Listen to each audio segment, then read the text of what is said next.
Assalamualaikum warahmatullahi wabarakatuh.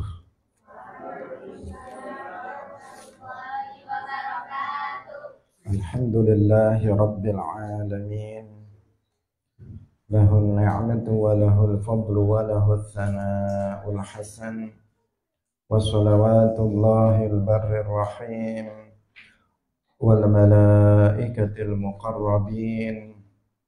Ala sayyidina wa maulana Muhammadin wa ala alihi wa ashabihi tayyibin tahirin. Allahumma la sahla illa ma ja'altahu sahla wa anta taj'alul hazna idza syi'ta sahla.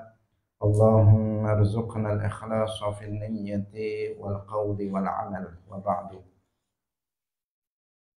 Ila nabiyil mustafa sallallahu alaihi wasallam wa ikhwanihi minal anbiya'i wal mursalin wa syuhada'i was salihin, khususan ila sultanil awliya Syekh Abdul Qadir Al-Jilani wa Syekh Ahmad Ar-Rifai wa Syekh Baha'iddin An-Naqsyabandi wa Syekh Abdullah Al-Harari wa ila arwahi muassisi jam'iyyati Nahdlatul Ulama Syekh Muhammad Hashim Asy'ari wa Syekh Bisri Sansuri wa Syekh Abdul Wahhab Hasbuwah wa ila arwahi jami'i ahli al-qubur minal muslimin wal muslimat. Al-Fatihah. A'udzu billahi minasy syaithanir rajim. Bismillahirrahmanirrahim. Alhamdulillahi rabbil alamin. Ar-Rahmanir Rahim. Maliki yaumiddin. Iyyaka na'budu wa iyyaka nasta'in. Ihdinas siratal mustaqim. Siratal ladzina an'amta 'alaihim ghairil maghdubi 'alaihim waladdallin. Amin. Hadirin hadirat kaum muslimin muslimat pemirsa Madu TV rahimakumullah. Alhamdulillah, kita bersyukur kepada Allah Subhanahu wa taala pada pagi hari ini. Allah Subhanahu wa taala kembali mentakdirkan kita untuk bisa bersama-sama dalam majelis ilmu, majelis yang sangat mulia. Hadir di dalamnya pahalanya lebih baik dari sholat sunnah 1000 rakaat. Semoga Allah Subhanahu wa ta'ala menerima amal soleh yang kita lakukan. Amin ya rabbal alamin. Salawat dan salam semoga tetap terlimpahkan kepada Nabi Agung Nabi Muhammad sallallahu alaihi wasallam, para sahabatnya, keluarganya, serta seluruh umat Islam yang mengikuti beliau ila yaumil qiyamah. Hadirin rahimakumullah. Pada pagi hari ini kita sampai pada bagian terakhir dari kitabun nikah, yaitu babul hadonah, bab yang menjelaskan tentang pengasuhan anak. Mari kita memulainya dengan mengikhlaskan niat kita masing-masing lillahi ta'ala. Babul hadonah, utawi iki iku bab nerangaken hadonah, pengasuhan.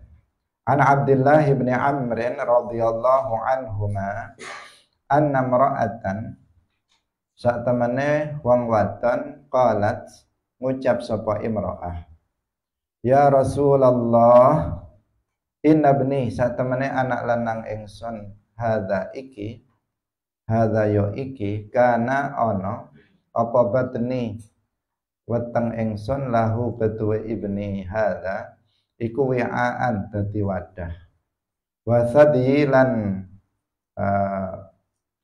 wasadilan susuku iki lahu ketuwe ibni iku siqaan, dadi kang aweh minum, wa hijri lan kamarku iki lahu ketuwe ibni iku hiwaan dadi pelindung kang lindungi. Wa inna abahu lan sak temene bapake ibni hadza iku talaqani wis nalak sapa abahu ing ingsun. Wa arada lan ngarepaken sapa abahu ayan zi'ahu ing yen jupuk utawa nyopot jupuk sapa abahu ing ibni minni saking ingsun. Faqala nuli dawuh laha maring imra'ah sapa Rasulullah sallallahu alaihi wasallam. Anti utawi sirawaton iku ahaqqu luwih hak bihi kelawan ibn malam tangkihi selakine urung nikah sapa sirawaton. Rawahu Ahmad wa Abu Dawud wa sahahahu al-Hakim. Hadirin rahimakumullah, hadis yang pertama diriwayatkan dari Abdullah bin Amr radhiyallahu anhuma bahwa ada seorang perempuan berkata kepada Rasulullah sallallahu alaihi wasallam, "Wahai Rasulullah, sesungguhnya anakku ini perutku ini dulu menjadi wadah bagi dia karena dia yang mengandungnya selama sekian bulan dia berada di perutku, artinya dia yang mengandungnya, sehingga disamakan kalau makanan itu disamakan sebagai wadahnya. Perutku ini menjadi wadah dari anakku ini dulu, yaitu dia yang hamil atau dia yang mengandung anak tersebut. Wasadilahu siqaan, artinya dia menyusu kepada ibunya itu. Artinya dia yang memberikan makanannya ketika dia masih bayi. Ketika masih bayi, ya memang ketika itu masih balita anak ini, dia yang dari awal menyusuinya sehingga itu menjadi makanan dan minuman bagi anak tersebut. Wa hijri lahu hiwaan, dan kamarku itu menjadi menjadi pelindung bagi dia karena dia bersamanya. Tapi sekarang ayahnya itu menceraikan saya. Ayah dari anak ini itu menceraikan saya. Padahal saya yang mengandung dia, saya yang menyusui dia, kemudian saya yang melindungi dia. Tapi sekarang bapaknya anak ini menceraikan saya dan dia pengen ngambil anak ini. Anak ini mau dibawanya oleh ayahnya, padahal sebelum ini sang ibu itu yang sudah mengandungnya, yang sudah menyusuinya, yang sudah merawatnya, melindunginya. Bagaimana ini wahai Rasulullah sallallahu alaihi wasallam? Maka Rasulullah sallallahu alaihi wasallam menjawab, anti ahaqqu bihi ma lam tankihi. Kamu wahai perempuan, kamu lebih berhak terhadap anak itu selama kamu belum menikah. Hadirin rahimakumullah, hadis ini menjelaskan kepada kita bahwa hak untuk mengasuh anak ketika anak itu belum mumayyiz. Ketika anak itu belum mumayyiz adalah ibunya. Mumayyiz itu bagaimana? Yaitu bihaitsu yafhamul khitab wa yaruddul jawab. Menurut sebagian ulama, ketika anak dikatakan seorang anak itu mumayyiz apabila dia memahami suatu perkataan dan dia bisa menjawab suatu pertanyaan. Pertanyaan sederhana tetapi pertanyaan itu membutuhkan kecerdasan. Kalau anak itu belum mumayyiz, dia nggak akan bisa menjawab. Bukan pertanyaan sederhana, terlalu sederhana, bukan. Terlalu sederhana itu misalnya ditanya siapa namamu, misalnya siapa bapakmu, siapa ibumu. Kalau itu terlalu mudah, itu anak umur 2 tahun itu sudah bisa. Anak saya belum 2 tahun itu sudah bisa, sudah tahu. Kalau cuman sekedar itu. Tetapi pertanyaan-pertanyaan yang memang dia sederhana, sebenarnya mudah, tetapi dia membutuhkan sebuah kecerdasan dari anak itu. Misalnya dalam satu minggu hari Jumat berapa kali? Misalnya bulan Ramadan dalam satu tahun berapa kali? Ya, dia paham dan dia bisa menjawab pertanyaan semacam itu, maka anak itu dikatakan mumayyiz. Atau menurut sebagian ulama, apabila si anak itu sudah bisa secara mandiri dalam makan, minum, istinja. Dia sudah bisa makan sendiri, bisa minum sendiri, bisa istinja sendiri. Maka anak ini juga disebut mumayyiz. Umumnya seorang anak itu menjadi mumayyiz ketika berumur 7 tahun.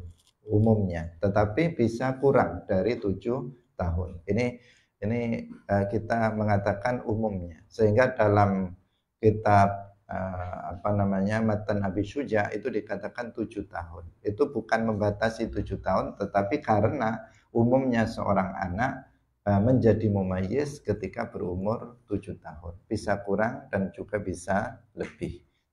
Patokannya seperti yang telah tadi kita sebutkan. Jadi ketika terjadi perceraian antara suami dan istri, tentu saja perceraian suami dan istri. Kemudian ada anak yang masih balita. Anak itu belum mumayyiz. Kalau balita itu apa? Bayi 5 tahun, ya, balita. Pokoknya bayi, ada anak yang belum mumayyiz yang mereka miliki. Maka siapa yang mengasuh anak ini? Jawabannya adalah ibunya, selagi ibunya itu belum nikah lagi. Kalau ibunya sudah menikah lagi, maka nanti pindah kepada neneknya. Nah, ibu dari ibunya ini pindah ke sana. Nanti ada urutannya yang dijelaskan oleh para ulama. Tapi selagi si ibunya itu belum menikah, maka hak asuhnya ada pada ibunya. Hadonah atau mengasuh itu bagaimana? Yang ngasih makan, yang nyuapi dia makan, yang memandikan dia. Anak kecil kan belum bisa dia mandi sendiri, dia belum bisa mengurus dirinya sendiri. Dia masih kalau makan, kalau nggak disuapi, nggak disuruh makan, ya dia bisa nggak makan. Yang menidurkan dia, yang kalau dia ganti pakaian, yang gitulah mengasuh anak, namanya mengasuh anak. Jadi ngasih makan, nyuapi, ngasih minum, kemudian memandikannya, memakaikan pakaiannya, menidurkannya, itu namanya hadonah, yang merawat, mengasuhnya. Itu adalah ibunya apabila dia memang belum mumayyiz dan ibunya itu belum menikah. Jadi kasusnya adalah jika terjadi perceraian. Kalau nggak terjadi perceraian kan nggak ada masalah. Bapak dan ibunya yang mengurusnya berdua. Tetapi jika terjadi perceraian kan bisa ada perebutan di sini. Ada bapaknya pengen ngambil anaknya, kemudian ibunya juga pengen ngambil anaknya. Rebutan hak asuh itu sering terjadi ketika terjadinya perceraian. Kita lanjutkan. Wa an Abi Hurairah radhiyallahu anhu anna imra'atan qalat. Anna imra'atan satemene wong wadon qalat ngucap sapa imra'ah, ya Rasulullah, inna zauji, saat temene bojo lanang ingsun iku yuridu ngarepaken sapa zauji an yadhhaba ing yen to lunga sapa zauji bibni kelawan anak lanang ingsun. Waqat nafa'ani, dan teman-teman wis aweh manfaat sapa ibni ing ingsun, wasaqani lan wis aweh ngombe sapa ibni ing ingsun min bi'ri Abi Ainabah saking sumur Abi Ainabah. Faja'an uli teka sapa zaujuha bojone imra'ah. Faqala nuli dawuh sapa an-nabiyyu kanjeng Nabi sallallahu alaihi wasallam, ya ghulamu, ya ghulamu, hai ghulam, hadza utawi iki iku abuka bapak sira, wa hadhihi lan utawi iki iku ummuka ibu sira, fakhud mongko ngalapo sapa sira biyadi ayyihima kelawan tangan endi-endi karone syi'ta kang ngarepaken sapa sira, fa akhadha nuli ngalap sapa ibnuhu biyadi ummihi kelawan tangane ibuke gulam, fantalaqat nuli lunga sapa imro'ah bihi kelawan gulam. Rawahul khamsatu atau ibn. Rawahul khamsatu wa sahahahu at-Tirmidzi. Hadis yang kedua ini diriwayatkan dari Abi Hurairah radhiyallahu anhu, ada seorang perempuan berkata kepada Rasulullah sallallahu alaihi wasallam, wahai Rasulullah, suamiku, maksudnya mantan suami, karena sudah bercerai, mantan suamiku ini ingin dia mengambil anakku. Dia ingin untuk pergi dengan anakku, maksudnya dia mau ngambil anakku. Padahal anakku ini sudah memberikan manfaat kepadaku. Dia yang memberikan aku minum dari sumur Abi Inabah. Berarti anak ini sudah mumayyiz. Anak ini sudah mumayyiz. Dia sudah anaknya sudah mulai dewasa. Sudah mumayyiz meskipun belum baligh, dia sudah bisa disuruh-suruh. Anaknya itu sudah bisa memberikan manfaat untuk ibunya. Dulu dari kecil diurus, kemudian sekarang anaknya itu sudah bisa memberikan manfaat, sudah bisa ngambilkan air dari sumur Abi Inabah. Ini juga hadis ini menunjukkan kalau anak itu sudah sedikit dewasa meskipun belum baligh, boleh bagi ayahnya atau ibunya untuk nyuruh-nyuruh melakukan pekerjaan yang tidak membahayakan anak tersebut. Misalnya anak yang sudah mumayyiz, kalau sudah mumayyiz kan dia sudah boleh untuk melakukan jual beli, itu juga sudah boleh. Maka nak misalnya tolong ambilkan air, tolong belikan cabai, tolong belikan bawang misalnya. Dia sudah agak besar, sudah mumayyiz, sudah faham, itu boleh disuruh-suruh yang tidak membahayakan anak itu. Kalau disuruh misalnya ngangkat batu bata atau ngangkat kursi ya jangan, masih kecil nanti dia bisa kejatuhan dan membahayakan anak itu. Tapi kalau disuruh hal-hal yang kecil, tolong ambilkan misalnya tas bapak, misalnya ambilkan ini dan itu, hal yang kecil yang tidak membahayakan anak, maka itu diperbolehkan. Karena di sini disebutkan seperti itu, anak itu sudah mumayyiz, dia sudah bisa mengambilkan air ibunya dari sumur namanya Bir Abi Inabah. Itu dari Madinah, itu dikatakan sekitar satu mil dari Madinah. Artinya jauh juga, tapi anak itu sudah bisa memberikan manfaat untuk ibunya. Tapi sekarang bapaknya mau ngambil dia, padahal saya sudah bisa mendapatkan manfaat dari anak itu. Bapaknya mau ngambil anak ini, mau dibawanya pergi. Gimana ini, wahai Rasulullah? Kemudian Rasulullah ketika itu bapaknya juga datang. Setelah ibunya ada di situ, bapaknya juga datang, ibu dari anak itu. Kemudian Nabi berkata kepada anak itu yang sudah mumayyiz, ya ghulam, ini bapakmu, ini ibumu. Sekarang silahkan pilih. Kamu silahkan pegang tangan dari keduanya yang kamu sukai, yang kamu kehendaki. Ternyata anak itu kemudian megang tangan ibunya, kemudian pergi. Artinya dia milih ibunya, enggak milih bapaknya. Anak itu karena dari bayi, dia dari kecil diurus oleh ibunya. Dia kebanyakan selalu milih ibunya, bukan milih bapaknya. karena bapaknya sering nggak peduli sama anaknya, mungkin sehingga nggak dipilih oleh anaknya, dia nggak dekat dengan ayahnya. Sebagian orang tua akan seperti itu. Sebagian anak itu kebanyakan lebih dekat dengan ibunya daripada dengan bapaknya. Nah, sehingga ketika di sini suruh milih anak ini, kemudian milih ibunya, maka ibunya lah yang berhak untuk mendapatkan hak asuh atas anak tersebut yang disebut dengan hadonah. Berarti kesimpulannya, jika anak itu belum mumayyiz, maka hak asuh ada pada ibunya. Jika anak itu sudah mumayyiz, maka anak itu suruh milih. Jadi jika sudah mumayyiz, anak itu suruh milih. Jadi ketika perceraian terjadi, anak sudah mumayyiz, maka suruh milih. Atau misalnya anak itu ketika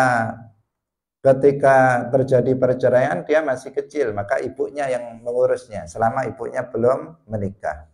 Nanti ketika anak itu sudah mumayyiz, disuruh milih. Sekarang kamu sudah mumayyiz, ikut mana? Ikut bapak atau ikut ibu? Nanti tergantung anak itu milih siapa. Jika milih bapak, maka ikut bapak. Bapaknya yang mengasuh, dia pun sudah mumayyiz, sudah bisa makan sendiri, sudah bisa, sehingga tidak membutuhkan banyak pengasuhan, perawatan itu kan enggak, karena dia sudah bisa mandiri. Makanya dia ikut bapak pun juga tidak membahayakan karena dia sudah mumayyiz. Beda kalau tadi masih bayi, kalau langsung ikut bapaknya bisa terlantar anak ini. Karena bapak sering nggak open dengan anaknya, sering ya, nggak semuanya. Nanti kalau bapaknya yang ngurus, bisa waktunya makan nggak bisa kasih makan, waktunya istinja nggak dicewoi dan sebagainya oleh bapaknya. Makanya ketika dia masih belum mumayyiz, ibunya. Setelah mumayyiz baru disuruh memilih. Tapi meskipun tadi ibunya yang berhak untuk mengasuhnya, tapi biaya pengasuhan itu tetap bapaknya. Meskipun sudah bercerai, bapaknya harus tetap memberikan nafkah untuk anak tersebut lewat ibunya, mantan istrinya itu, agar untuk mengasuh anak tersebut, karena itu anak keduanya, dan bapaknya yang berkewajiban untuk memberikan nafkah atau biaya hidup si anak tersebut sampai dengan balik. Tetap bapaknya berkewajiban memberikan nafkahnya. Nah, itu ketentuannya berdasarkan hadis ini. Nah, dua hadis yang sudah kita baca terkait dengan hadonah atau hak asuh anak. Ini bisa, kalau keduanya sama-sama memahami agama, maka nggak ada masalah, ya, nggak ada masalah. Artinya mereka sudah paham siapa yang berhak atas anak tersebut. Makanya perceraian ini kan, perceraian itu salah satu akibat negatif, akibat buruknya adalah masalah anak ini. Kasihan anaknya. Ketika dia masih bayi, dia sudah terpisah dari ayahnya atau dari ibunya. Dia tidak bisa mendapatkan kasih sayang penuh dari kedua orang tuanya. Nah, itu akibat buruk yang bisa terjadi. Nah, kasihan kalau anak itu kurang kasih sayang dari kedua orang tuanya. Dari kecil nggak pernah misalnya melihat ibunya atau melihat ayahnya, sementara teman-temannya yang lainnya ada bapaknya, ada ibunya dan sebagainya. Nah, ini akibat dari sebuah perceraian, sehingga sebisa mungkin jika nggak ada alasan yang yang kuat, itu tidak terjadi perceraian. Dan kenapa kok di ibu lebih berhak di saat anak itu belum mumayyiz? Karena ibu ini kasih sayangnya lebih besar dibanding terhadap anak daripada ibu. Ini pada umumnya, kita bicara pada umumnya. Karena ada juga ibu yang kasar, ibu yang nggak sayang sama anak juga ada. Tapi umumnya namanya ibu itu kasih sayangnya kepada anak itu lebih besar dibandingkan dengan bapaknya. Karena itulah maka ibunya yang berhak untuk mengasuhnya. Wa an Rafi' ibn Sinan radhiyallahu anhu annahu aslama. Annahu satemene Rafi' iku aslama mlebu Islam sapa Rafi'. Wa abad lan enggan ora gelem sapa imraatuhu bojo wadone Rafi'. Antusrima ing yen to mlebu Islam. Fa aqada nuli nglungguhaken sapa Nabi Kanjeng Nabi sallallahu alaihi wasallam al ummah ing ibune nahiyatan ing dalem sisi suwiji wal abalan ing bapake nahiyatan ing sisi kang weneh. Wa aqada lan nglungguhaken asabiya ing anak bainahuma ing dalem antarane karone al wal ab. Famala nuli condong sapa sobi ila ummihi maring ibune sobi. Faqala nuli dawuh sapa Kanjeng Nabi Allahumma duh Gusti Allah ihdihi paringa pitutuh sapa panjenengan ing sobi. Famala nuli condong sapa sobi ila abihi maring bapake sobi fa akhadhahu nuli ngalap sapa abuhu eng sobi. Akhrajahu Abu Dawud wa Nasa'i wa sahahahu al-Hakim. Nah, ini kasusnya berbeda lagi. Rafi' bin Sinan dulunya dia kafir. Kemudian dia masuk ke dalam agama Islam. Ketika Rafi' bin Sinan ini masuk ke dalam agama Islam, istrinya nggak mau masuk ke dalam agama Islam. Padahal keduanya itu punya anak yang masih kecil, yang belum mumayyiz. Dia di sini nanti mumayyiz atau belum tidak mumayyiz ini tidak ada beda ya di sini. Dan di sini juga tidak disebutkan, yang disebutkan hanya sobi saja. Maka kita katakan saja ada anak di antara keduanya. Jadi di sini berarti bapaknya itu muslim, ibunya masih kafir. Kalau seperti ini kan terjadi apa? Terjadi fasakh dengan sebab beda agama,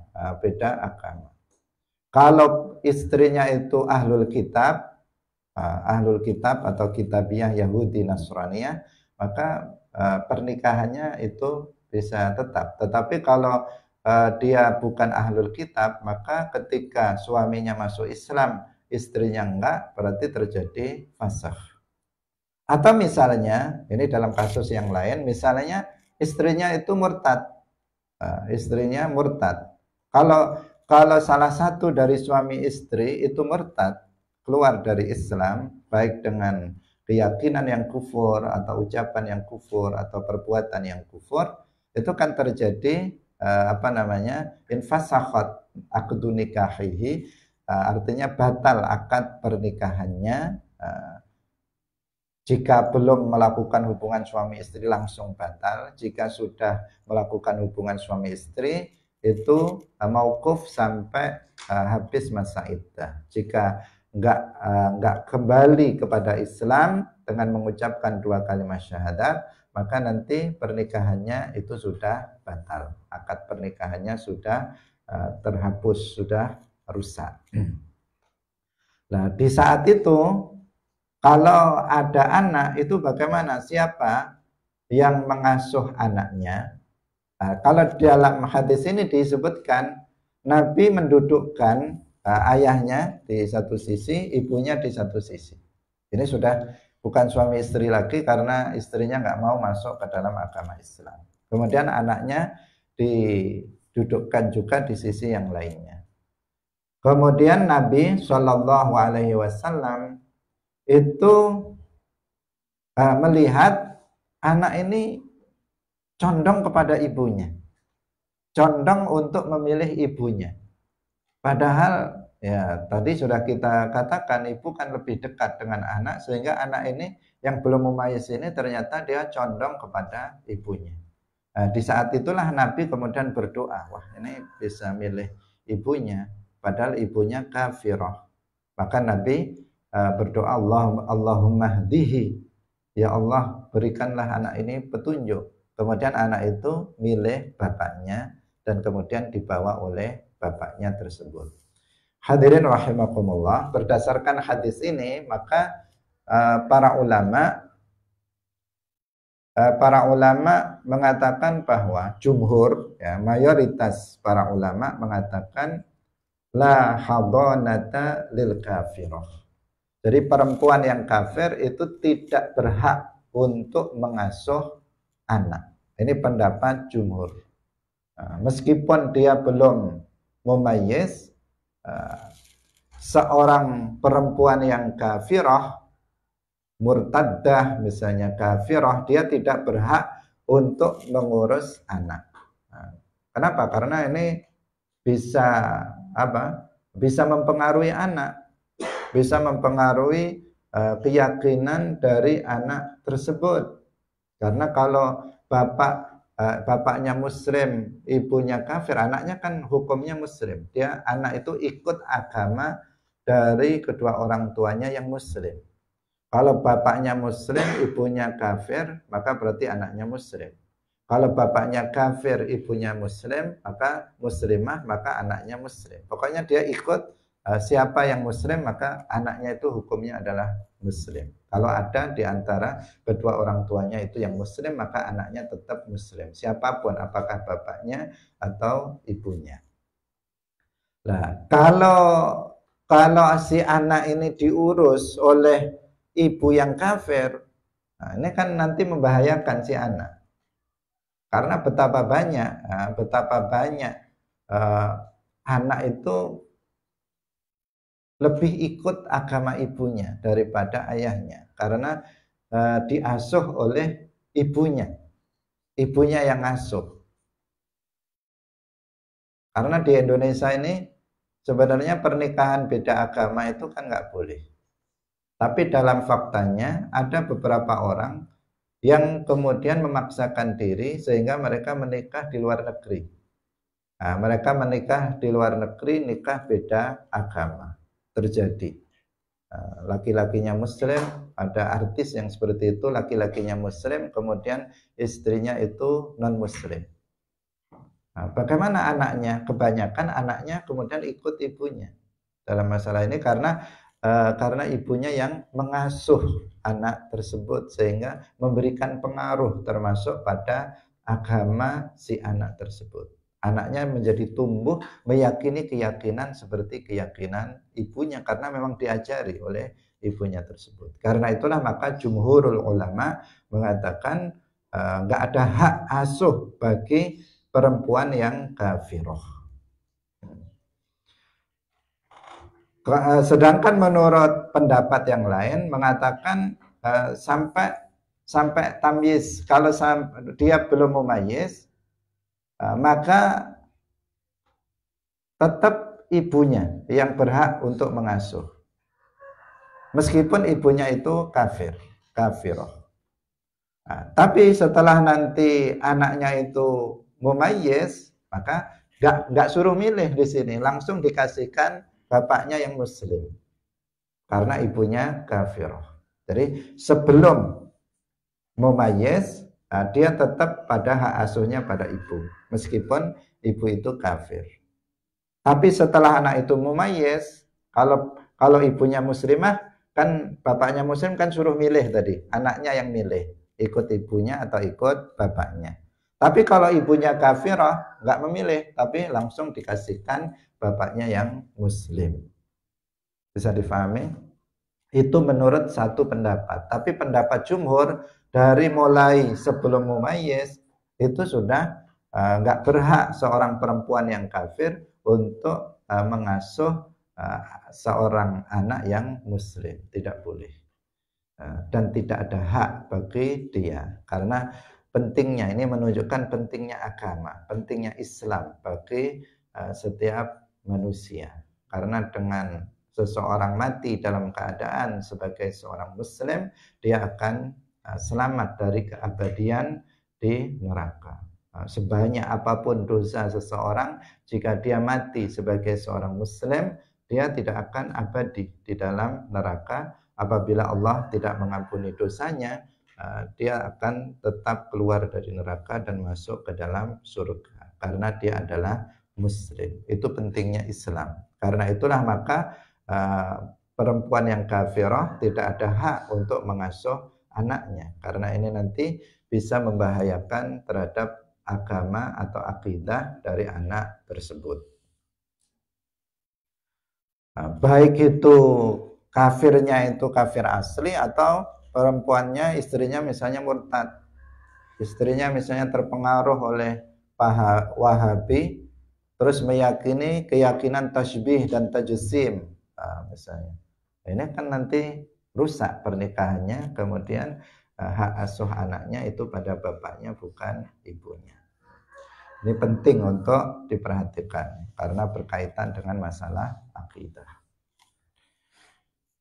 Kita lanjutkan kembali. Wa 'anil Barra' ibn Azib radhiyallahu anhu anna Nabiyya sallallahu alaihi wasallam qada netepaken hukum sapa Kanjeng Nabi fi benati Hamzah ing dalem anak wadone Hamzah li khalatiha kanggo ketuwe bibi wadone ibnati Hamzah.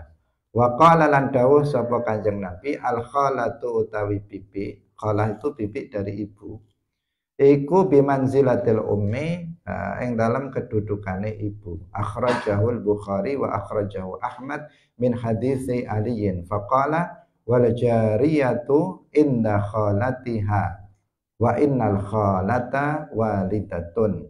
Wal jariyatu utawi jariyah iku inda khalatiha, artinya anak wadon iku inda, jariyah di sini maksudnya anak perempuan iku inda khalatiha ing dalam ngersane bibi kalau bibi ya mesti wadon ya, mesti perempuan maksudnya. Bibi jariyah wa innal khalata lan sak temane khalah iku walidatun, ibu. Ini untuk menunjukkan bahwa khalah itu kedudukannya sebagai ibu. Jadi bibi nanti dalam urutan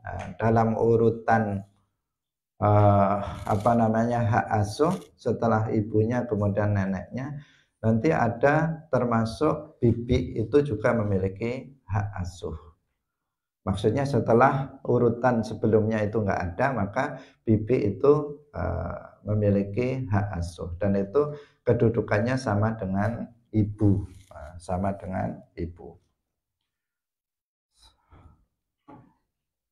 Dan dikatakan di sini wa innal khalata walidatun. Khalah itu adalah ibu. Dan boleh bagi seseorang itu, ini hanya sebagai tambahan dan sekaligus peringatan bagi kita.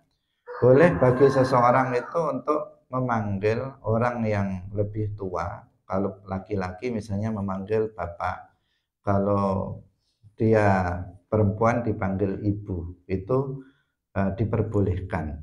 Karena ada sebagian orang yang mengatakan itu bohong, itu namanya kadzib. Itu tidak demikian, karena dalam bahasa Arab itu berlaku, dalam bahasa Indonesia itu juga berlaku. Misalnya ada orang tua, kemudian kita panggil Pak, Bapak misalnya, Bu, Ibu, dia memanggilnya Ibu. Itu tidak apa-apa, itu bukan kadzib, bukan kebohongan. Karena itu berlaku biasanya, artinya orang yang umurnya seperti bapak saya, orang yang umurnya seperti ibu saya. Atau dalam bahasa Arab dia memanggilnya ya abi, ya ummi, terhadap orang yang bukan bapaknya langsung atau bukan ibunya langsung, tetapi dia umurnya setara dengan bapak atau ibu kita. Kita boleh manggilnya begitu. Nah, di sini juga begitu, di Indonesia kan juga begitu. Kadang kita manggil paman, wahai paman, wahai bibi. Padahal bukan paman, bukan bibinya secara langsung. Tapi itu berlaku dalam bahasa sehingga itu tidak dikatakan kadzib. Kalau di Jawa misalnya ketemu orang yang agak tua, langsung dia mengatakan Pak, atau misalnya Pak D, Mbok D misalnya. Padahal Pak D itu apa? Pak D itu kan paman, Mbok D itu adalah bibi. Nah, padahal kan bukan bibi kita langsung atau bukan paman kita langsung, tapi itu berlaku dalam bahasa Jawa juga berlaku. Sehingga yang seperti itu tidak disebut sebagai gantif. Nah, di sini kan dikatakan kholah itu adalah walidah, dia adalah ibu. Dia bukan ibu secara langsung, tetapi dia kedudukannya seperti ibu dalam hal memiliki hak asuh terhadap anak. Wa Nabi Hurairah radhiyallahu anhu qala Rasulullah sallallahu alaihi wasallam, idza ata tatkalane teka sapa idza ata tatkalane teka ahadakum ing salah siji sira kabeh sapa khadimuhu kawulane ahadukum bi ta'amihi kelawan panganane ahadukum